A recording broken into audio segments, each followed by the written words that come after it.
November 17th, 1978. A burger chef restaurant in Speedway, Indiana, should have been busy closing for the night. Employees counting cash, cleaning equipment, and preparing to go home. Instead, four young workers vanished. No signs of struggle, no witnesses calling police, no bodies. Just an empty restaurant with the lights still on.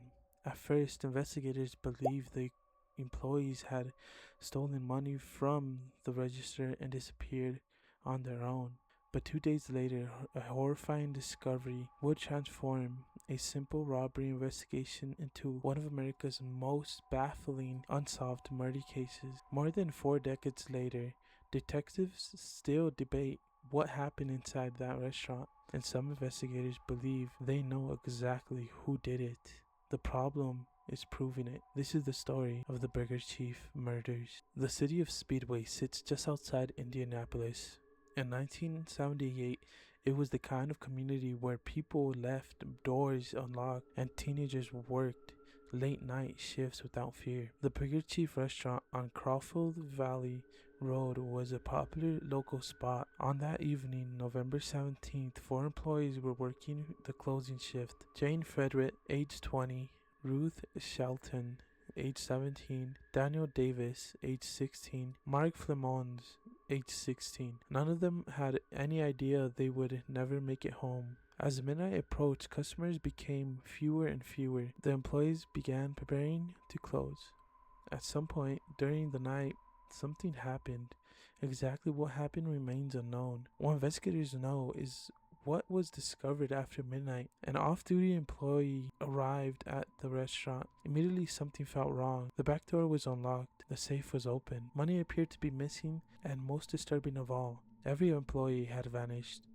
No one answered calls, no one was cleaning, no one was in the parking lot. The restaurant looked as if workers had simply disappeared into thin air. Police were called. When officers arrived, they initially believed they were dealing with a robbery.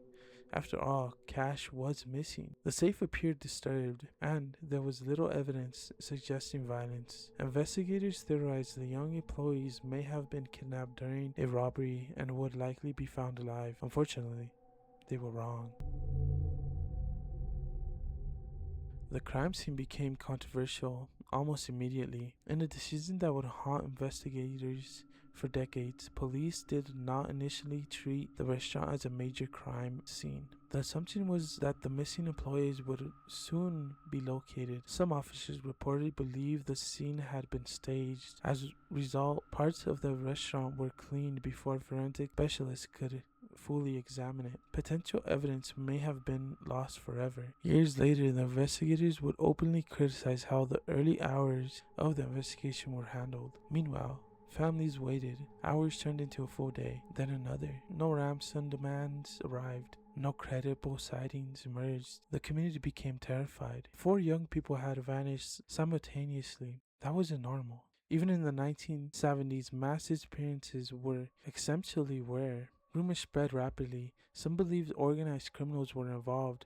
Others suspected drug dealers. Some thought the employees had been targeted by a serial killer. Police received numerous tips but found nothing concrete. Then, on November 19th, everything changed. A horrifying discovery was made in a wooded area of Johnson County, roughly 20 miles from the restaurant. The bodies of all four employees were found. The mystery had become a murder investigation. Investigators arriving at the scene immediately recognized the brutality of what had occurred. The victims had been murdered in a remote location far from the restaurant. The crime scene raised more questions than answers. Why transport four victims? Why drive them miles away? Why kill all four of them? The murder suggested planning. However, whoever committed the crime appeared willing to control multiple victims at once. That alone indicated the possibility of multiple offenders. Detectives quickly began reconstructing the final hours of the victims' lives. Their theory was chilling. The killer or killers likely entered the restaurant shortly before closing. At some point, the employees were forced into a vehicle. Instead of killing them inside the restaurant, They were transported to the wooded area. Something happened during that drive, something investigators still don't fully understand. One possibility was that the offenders intended only to commit a robbery. Another theory suggested the kidnapping itself was the primary objective. Without surviving witnesses, detectives were left guessing. The scene yielded evidence, but not enough to identify a subject. The murders stunned Indiana. News stations covered the story heavily. Parents became afraid to let their teenagers work late shifts. The case dominated headlines. Everyone wanted answers. Nobody had them.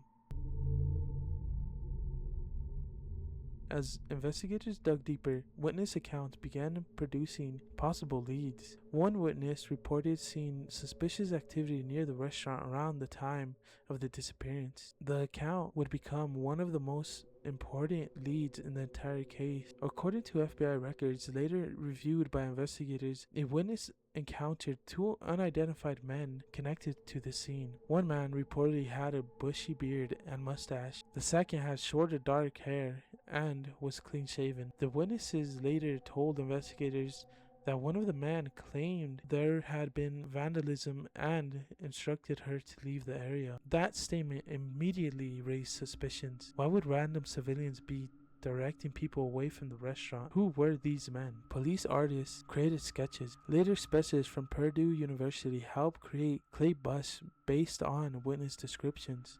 Those busts still exist today. For decades, they have represented the closest thing investigators had to identify the suspect. Yet, despite nationwide publicity, neither man was exclusively identified. Then, the mystery deepened. Were they the killers, witnesses, or innocent individuals in the wrong place at the wrong time? No one knew.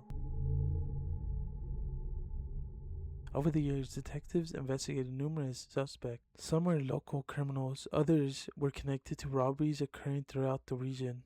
Several theories emerged. One suggested the murders were linked to a robbery ring operating in Indiana. Another proposed the involvement of experienced violent offenders. Some investigators believed the killers had committed other crimes before. The level of control required to abduct four victims suggested confidence and experience. Retired Indiana State Police Detective Stoney Vann spent years investigating the murders. After decades of studying the evidence, he publicly stated he believed he knew who committed the crime. However, knowing and proving are two different things. The evidence necessary for prosecution simply wasn't there. Witness memories faded. Potential physical evidence had been lost. Some suspects died, others disappeared. The case slowly transformed into a cold case. Yet, detectives refused to let it die. Theory 1. A robbery gone wrong. This remains one of the most widely accepted explanations. The offenders entered the restaurant intending to steal money. Something went wrong. Fearing identification, they kidnapped the employees and later murdered them. But critics argue this theory has flaws. Most robberies don't transport four witnesses 20 miles away. It's risky, complicated, and unnecessary. Theory 2. Planned kidnapping. Some investigators believe the offenders intended from the beginning to abduct the workers. If true, the robbery may have been staged to mislead investigators. Theory 3. Organized criminal activity. Certain detectives suspected offenders connected to a broader criminal network. The execution-style nature of the crime suggested planning. However, no evidence conclusively linked organized crime to the murders. Theory 4. Multiple killers. Many investigators believe more than one offender was involved. Controlling four victims simultaneously would have been extremely difficult for a single person. Multiple offenders would explain how the kidnappings occurred with minimal resistance. To this day, this remains one of those strongest theories. Almost every discussion of the Burger Chief murders eventually returned to one painful topic: the initial investigation. Many detectives believe critical mistakes occurred during the first hours after the disappearances. Potential evidence was lost. The restaurant wasn't immediately preserved as a homicide scene. Witness interviews could have been conducted sooner. Forensic techniques available in 1978 were also more limited than today's technology. DNA testing did not exist in the form investigators rely on. today. Cell phone tracking was impossible. Modern detectives often wonder whether the case would have been solved within days if it happened today. Instead, investigators were found to rely largely on witness statements and physical evidence that was often incomplete. With the incomplete evidence, the result was a case filled with unanswered questions. More than 45 years later, the Burger Chief murders remain unsolved. The victims' families have spent decades waiting for justice.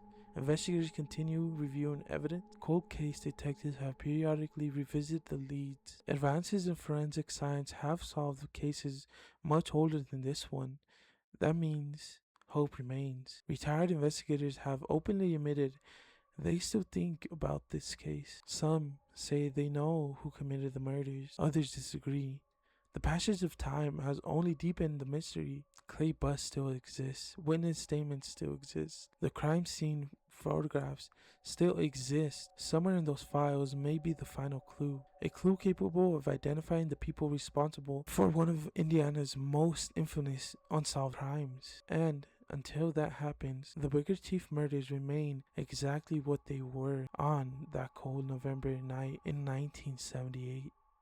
A mystery, one that will not die. And with that, beautiful people of the internet, my name is Flearu, your host. I'd just like to remind you guys to like and subscribe and comment either other cases you guys want me to cover or personal cases you guys have, including paranormal, a mystery in your family, something like that. I'd love to read those and put them in a compilation video for you guys. Also, please go to my Twitch, follow me. I stream every Tuesday, Thursday, and Saturday, sometimes on other days, but you just have to go follow me over there, turn on the notifications, and join whenever I go live. I might be doing some readings on there. By readings, I mean like reading a story on there sometimes, or the times I was playing games. So if you guys want to chill out with me, go ahead and join, and maybe I'll play some games with you guys as well. Besides that, I hope you guys enjoyed this story. I really like this one.